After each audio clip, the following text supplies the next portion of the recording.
Middle east প্রবাসীরা অথবা মালয়েশিয়াতে গেলে দেখি সেখানকার প্রবাসীরা, কোরিয়াতে গেলে দেখি সেখানকার প্রবাসীরা, আমাদের বাংলাদেশি ভাইরা, তাদের বেশিরভাগ মানুষের এই অনুযোগ থাকে, কমন অনুযোগ।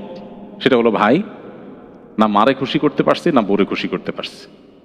বউর কাছে আসলে বকা শোনা লাগে, আপনার মায়ের কাছে গেলেও বকা খাওয়া লাগে। তো এক্ষেত্রে মানুষ যেটা করে, অনেক লোক আছে বোকামি করে। বোকামি কি? বউর কাছে এসে বউরে বকা দেয়, এই তুমি আমার মায়ের কদর বুঝো না, তোমার কাছে মায়ের মূল্য নাই, তোমার মায়ের যেরকম মর্যাদা আমার মায়ের মর্যাদা, তুমি মা নিয়ে একটা খারাপ কথা বলবে না। ঝগড়া করে, মায়ের কাছে যায়, মা যখন বউয়ের ব্যাপারে উল্টাপাল্টা বলে, হ্যাঁ তুমি মা হয়ে এরকম কথা বলতেছো, তোমার মেয়ের ব্যাপারে এরকম কথা বলে তুমি সহ্য করবা, তুমি কিসের মা হইছো, আরেকজনের মেয়ের সম্পর্কে তুমি এসব ব্যাড কমেন্ট করছো, তুই জায়গাতে ঝগড়া করে। এটার নাম দিছি আমি বোকা পুরুষ। তাহলে চালাক পুরুষকে, চালাক পুরুষ হলো একটু বেকুব সাজা।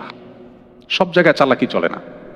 ফ্যামিলি লাইফে সুখী হওয়ার জন্য সেই পুরুষের চাইতে বুদ্ধিমান পুরুষ আর দ্বিতীয় জন নাই, যেই পুরুষ একটু বেকুব বেকুব সাজে। কিভাবে সেটা? বউর কাছে যাওয়ার পর বউ যখন বলবে, আসো আজকে তুমি বসো, রাখো তোমার ব্যাগ, খানা দানা পরে আগে শোনো তোমার মা কি বলছে, কি করছে তোমার মা, এটা বলতে পারে, তোমার ছোট ভাই এটা বলতে পারে, তোমার বোন আমাকে এটা বলতে পারে, বলো। তখন যদি আপনি বলেন যে কি হয়েছে বলছে, তুমি ধৈর্য ধারণ করো, তখন তো যুদ্ধ লেগে যাবে। আপনি তখন বলবেন, ওহ স্যাড, ভেরি ব্যাড, আমার মা এটা বলছে, কলিজাটা আমার ছিঁড়ে গেল, আমি আর নিতে পারছি না। তোমার এটা বলছে, কিভাবে বললো মা এটা?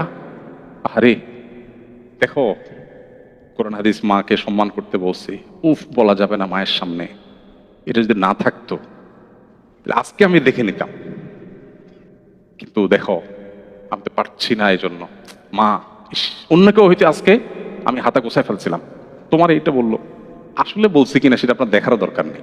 জাস্ট আপনি এই কাজটা যদি করেন, দেখবেন স্ত্রীর রাগ একদম আকাশ থেকে পাতালে ধাপ করে নেমে যাবে। সে অর্ধেক স্যাটিসফাইড হয়ে যাবে যে আমার স্বামী আমার ইস্যুটাকে অন্তত সিরিয়াসলি নিয়েছেন। এবার দ্বিতীয় ধাপে এসে আপনার যেটা করতে হবে সেটা হলো আরেকটু ধৈর্য ধারণ করতে হবে। কারণ স্ত্রী তখন মনে করবে যে আমার স্বামীটা একটু বোকা শোকা, এই জন্য কিছু করতে পারে না, আমার ভালোবাসে ঠিকই, আমার জন্য সে সিরিয়াস, বাট সে কিছু করতে পারছে না, বেকুব এবং কাপুরুষ বেটা। এই জন্য আপনাকে দুইটা বকা দিবে, এই তুমি কি পুরুষ, এগুলো পুরুষের মতো বলতেছো, তুমি অন্যায়ের প্রতিবাদ করতে পারছো না, আমার কাছে এসে মেয়াও করছো। আপনি একটু চুপচাপ থাকেন। সে আপনাকে মনে করবে বেচারা মাজুর, অপারক, আহারে, কিন্তু তার সিরিয়াসনেসের ঘাটতি নাই। সেম এবার মায়ের কাছে আসেন, মার কাছে যাওয়ার পরে মা যখন বলবে, এই এদিকে আয়, তোর বউ কি বলছে শুনছস, তুই এই বউ নেই ঘর করস, তুই তুই আমার ছেলে হয়ে কেমনে এগুলো সহ্য করস। মায়ের কাছে যায় বলেন, মা শরীয়তে যদি বউ পিডানো যায় হইতো তো আজকে আমি হাতা গোছাইছিলাম মা, বাট আমার রাসূল নিষেধ করেছেন, তিনি কখনো কোনো নারীর গায়ে হাত তোলেন নাই, পরের মেয়ে, আমি তো পাগল হয়ে যাচ্ছি মা, কি করবো এগুলো, কিভাবে সম্ভব এগুলো। সেম এখানে অ্যাক্টিং আপনি যদি করেন, আপনার মাও আপনাকে বলবে কি আমার পোলাটা একটু সোজা সরল আসলে, কিন্তু আমার মহব্বতে কোনো কমতি নাই। আপনি দেখবেন দুইজনের কাছে বোকা সাজলেন, কিন্তু দুইজনের কাছে আপনি সেফ থাকবেন। এখন মুশকিল হলো, মহিলারা শুনে গেছে, বাসায় যায় এই অ্যাক্টিং করে কোনো লাভ হবে না, বাসায় গিয়ে এই অ্যাক্টিং করবেন, ধরা খাবেন।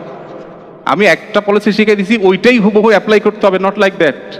আপনি দু একটা আবিষ্কার করেন, আপনি এটা অ্যাপ্লাই করতে গেলে তো বলবেন, ও চান্দু ওই মৌলভী সাহেব শিখে দিছি, ওইটা করছো না, সো ওইটা আপনি অ্যাপ্লাই করতে যাবেন না, কিন্তু আপনাকে বের করতে হবে। ফ্যামিলিগত ইস্যুতে অনেকে আছেন যে খুব বুদ্ধিদীপ্ত ডিসিশন নিতে পারেন এবং ধরা খান। সৌদি আরবের একজন স্কলার আছেন ডক্টর আইজাল কারনি, আপনারা অনেকে নাম শুনেছেন, খুব জনপ্রিয়। তার একটা বক্তব্যে তিনি বলেছেন যে আমি একটা ইউনিভার্সিটিতে একটা প্রোগ্রামে, এখন ছেলে মেয়ের মধ্যে, স্বামী স্ত্রীর মধ্যে বন্ডিং সেরকম ভালোবাসা নাই, বোঝাপড়া নাই, আগের মতো ধ্বংস হয়ে যাচ্ছে, গোটা মানব সভ্যতাই ধ্বংসের দিকে যাচ্ছে। তিনি বলেন যে আমি একটা বুদ্ধি দিলাম। অনেক দিন পরে ওইরকম একটা অনুষ্ঠানে আবার জিজ্ঞেস করলাম, আমার এই বুদ্ধিটাকে অ্যাপ্লাই করেছেন কিনা। একজন বলল আমি করেছি, খুব ভালো ফল পেয়েছি। বুদ্ধিটা কি? উনি বললেন যে বাসায় ঢোকার পর লাইটের সুইচ বন্ধ করে দিবেন এবং ওয়াইফকে বলবেন যে দেখো, লাইট একসাথে দুইটা থাকার কোনো মানে নেই, তুমি থাকতে আবার এখানে লাইট জ্বলবে, অপচয় কেন করব, এটাই তো যথেষ্ট। শরবত বানায় নিয়ে আসলে বলবেন খবরদার চিনি দিও না। কেন, কবে থেকে সুগার খাওয়া ছাড়ছো? না, সুগার খাওয়া ছাড়ি নাই, তুমি আঙ্গুলটা চুয়াই দাও একটু, দ্যাটস এনাফ। এটা চিনির চাইতে বেশি মিষ্টি হয়ে যাবে ইনশাল্লাহ আমার কাছে। উনি বলেন যে দেখেন, স্ত্রীর সাথে এই টাইপের আলাপ জায়েজ আছে। হাদিসে শুনছেন না আপনারা, বউয়ের সাথে মিথ্যা বলা জায়েজ। এর মানে এই না যে আপনি বাজার থেকে $20 দিয়ে মাছ এনে বলবেন আমি $5 দিয়ে কিনছি। বেশিরভাগ মহিলারা, আমাদের দেশে মহিলাদের কথা বলছি, টেন্ডেন্সি হলো জামাইয়ে কেনাকাটা করে যদি ধরা খায়, তো ধরা খায়া বেচারা যদ্দুর কষ্ট পায়, বউয়ের বকা খায় তার চেয়ে বেশি কষ্ট পায়। কারণ বউ তারা গোষ্ঠী উদ্ধার করে যে একটা জিনিস পর্যন্ত কিনা শিখে নেয় তোমার মা, এটার দাম এত। তো এখন যদি আপনি সেখানে মিথ্যা কথা বলেন, এটা শাড়ি আইনা বলেন এটা এত টাকা নিছে, আসলে এত টাকা নেয় নাই, আপনি ট্যাগ তুলে ফেলছেন, কোনোভাবে যদি ধরা পড়েন তাহলে কোনো রক্ষা আছে? তো এই জন্য শরীয়ত ওই রকম মিথ্যা বলতে পারে না। মিথ্যা বলো কি, তুমি চাঁদের চাইতেও সুন্দর, আর চাঁদের চাইতে উজ্জ্বল মানুষ হয় নাকি আবার? কিন্তু এই কথাটা আপনি একটু বাড়ায় বললেন, এবং এটা কিন্তু আসলে অভিনয় না, ভেতর থেকে আসলে এটা ধারণ করা দরকার। দিন আমাদেরকে, আমাদের ইসলাম আমাদেরকে বলে যে আমাদের স্বামী স্ত্রীর পরস্পর মধ্যে এরকম বোঝাপড়া হবে। দেখুন, আমি একটা কথা বলি, পশ্চিমা পৃথিবী আমাদের বাংলাদেশের বা সাবকন্টিনেন্টের মানুষের চাইতে জ্ঞানে, বিজ্ঞানে, তথ্যে, প্রযুক্তিতে, শিক্ষায়, অনেক ক্ষেত্রে গবেষণায় আমাদের চাইতে যদি তারা 50 বছর এগিয়ে থাকে, দাম্পত্য সুখের বেলায় আমরা ওদের চাইতে 100 বছর এগিয়ে আছি।